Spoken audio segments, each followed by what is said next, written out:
Real quick, guys, before I start the video, I just want to talk about my Discord and the fact that it is completely free. I want to build this community. I want you guys to join it, whether you guys, want to join it for the sake of just having a community to be around, or if you just need help overall. I am here to help you. I do not need your money.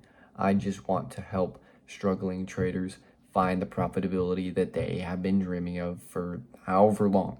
So join the Discord. There's a whole bunch of good stuff in there. I have all this content on YouTube here for free as well that you can always look off of and learn from. I'm going to constantly be posting on it, so make sure to always be updated with my YouTube and join the Discord to be updated with daily trades. And I mean, shit, we don't miss.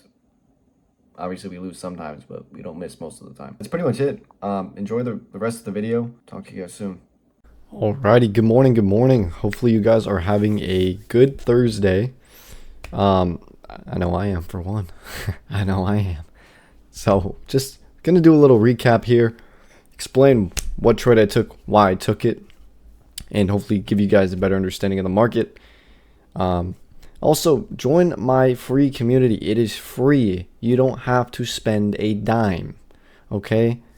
I signal my trades in there, but I also give you educational content as well, free here on YouTube. And then also, free Discord's free. You might as well join. Trying to build the community up a little bit, right? So get like-minded traders in there and all that good stuff. So don't be shy. Come on by. Say hi. No one's going to bite. All right, we got good traders in there, and we're just racking up cash left and right. All right? Let's get into this fucking recap. Shall we, baby? Let's go. So, basically, what I was looking at here today, right? We were reacting off of a daily fair value gap right here. See that? That's a daily fair value gap. Now, if we scale back down to the 4-hour gap, or 4-hour time frame, you'll notice that we're also inside a 4-hour gap here. And we have a 4-hour high here. That could have been a drawn liquidity. But, right, after seeing such a massive move this way in the morning, you kind of already gave me a reference as to what I think prices was gonna do. So I basically waited for the 5-minute closure. So at 9:35, we got the closure below the change in state of delivery. We retested it at this candle here, and then pretty much what I was doing was just watching price to see how we would react along these levels. I know all this was low resistance liquidity, so this was an easy target to obviously take, but unfortunately I didn't get any higher entries in here, which isn't always needed. All you need is a piece of the pie, and you can make plenty of money that way, trust me. So I marked the deviation when I noticed that price displaced, and I saw that we had the -3 and -3.5. Usually if you have a big range like this and you don't really know where we're going to reverse from, I usually look to the -3.5 to frame that either exit or where you're going to look to frame longs off of.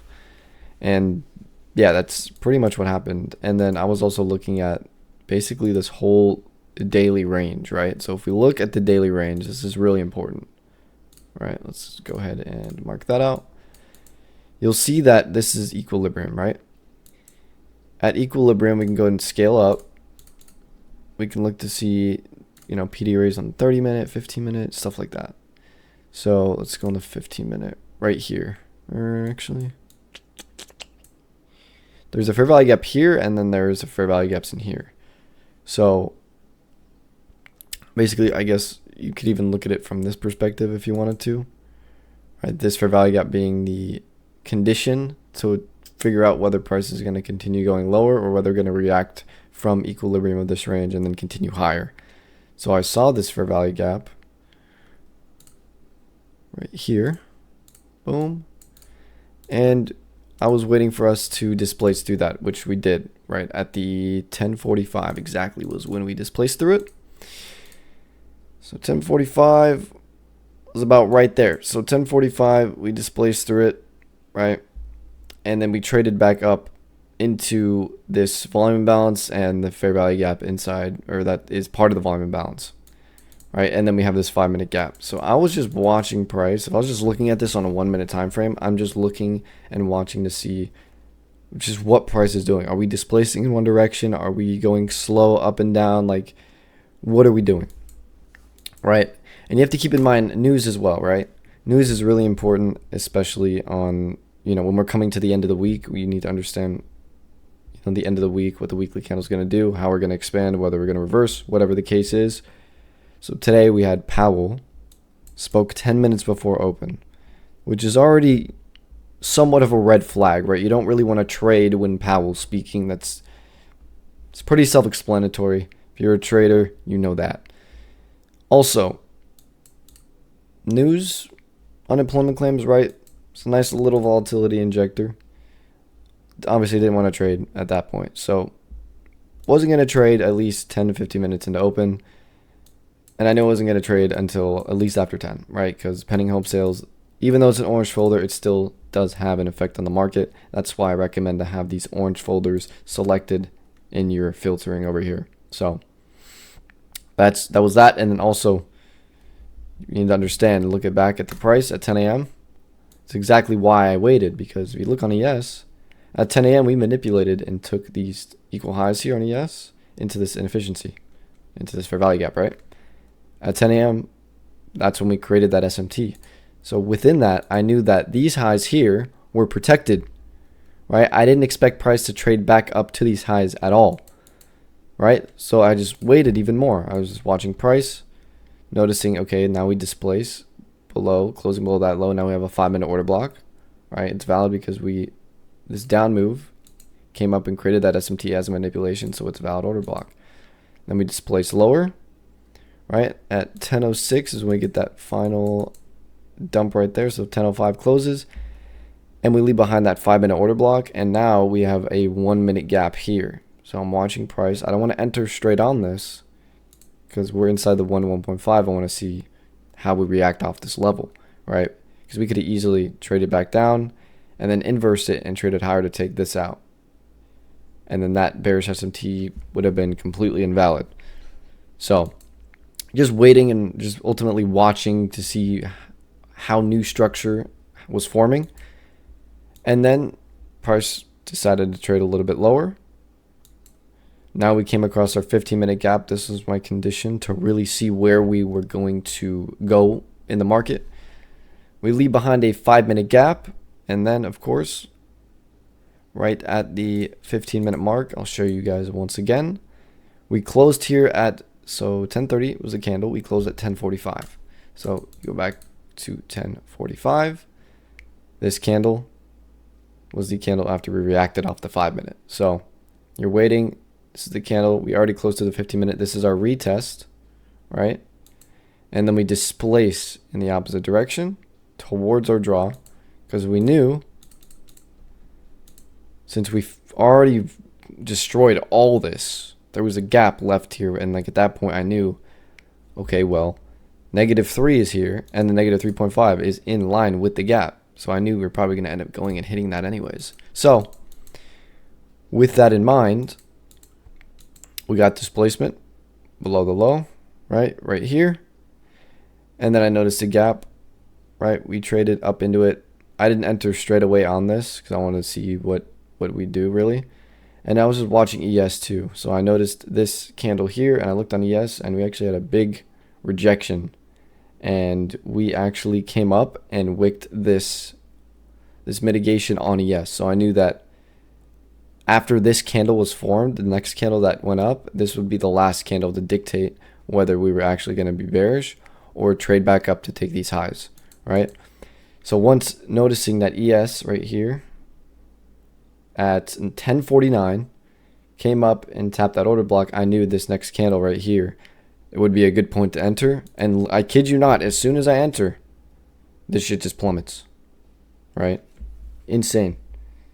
So that was pretty much the trade. Was just waiting for structure to form more, because right, we were so bearish, right? You guys need to understand that if you look on the daily chart, right, look at how like high we are on the daily chart, right? We trade up into this volume imbalance, leave these highs, and then trade all the way back down inside the range to about OTE, right? And then we trade all the way back up and now we hit an inefficiency. You're going to expect a pretty large move off of that, right? And I'm not talking about something like this because this is part of the leg that formed this mitigation.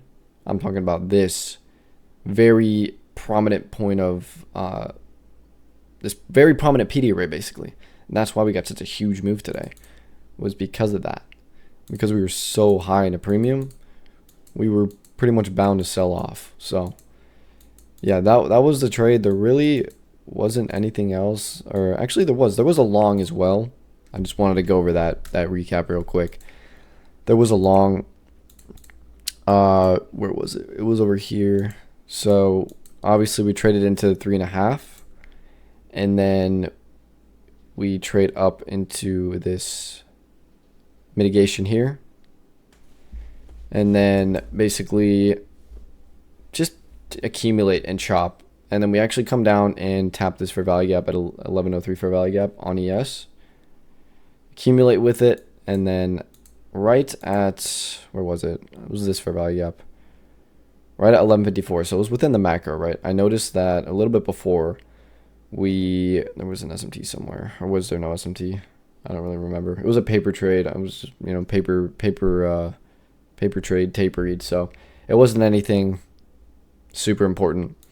But anyways, I was watching to see what we do inside here. So we actually inverse this gap. I didn't want to take the entry off of this gap because we still had this 1 minute gap up here. So that's what I did. I waited for this 1 minute gap to get displaced through. Still didn't enter, waited to see how we would respect this inversion for value gap. Come down, wick it here, bodies close around this area, but more importantly, we're looking at this one since it's deeper in price. And then we get this 1 minute inversion, and then I actually end up just entering here for a small long for 18 points, which also was 5 minute gap here. And pretty much the reason we didn't want to go any higher is, notice price is all balanced here, right? The only thing that isn't balanced, right? So we have these equal highs here, and then a fair value gap that hasn't been filled. That's it. Everything else here has been mitigated. Everything else. So there's no point to go back up. And then that's what happens. Trade up into the 5 minute, and then if you really wanted to scalp something, right, we get into this 5 minute, we trade below, inversing this 1 minute gap, also inversing this 1 minute gap, and then we trade to this low. We actually create an SMT with this low, trade back up into equilibrium of the range, and then also fill an inefficiency on ES, which was this one as well. We hold this inefficiency, fill this volume imbalance up here, and then trade below this 1 minute fair value gap. And then if you look on the 30-second, it was actually a little bit more clear. We trade up into this mitigation here, right? And then we get a nice inversion here. If you didn't want to wait for that one, you could have waited for this one down here, short that, and then just take it off with the lows down there. So reason as to why I probably wouldn't short straight off this is because, for one, this candle closed after we already SMT'd with this low. So I would expect it to move back up, volume imbalance fill, and then take the lows. So that's pretty much it. Took the sell side, of course, whole bunch of chop, really nothing, and then now we have an SMT here. Inverse this 1 minute gap, that worked. Obviously, I'm not in this trade. Nice low resistance liquidity. So yeah, that's really all I got for you guys today. Hopefully this was pretty informative. If you guys have any comments or anything like that, leave them down in the description below, or in the comment section, sorry. And yeah, I will see you guys next week. I'm not going to be trading tomorrow because I'm already up heavy on the week, but yeah, enjoy you guys this weekend, and I'll talk to you guys soon. Peace.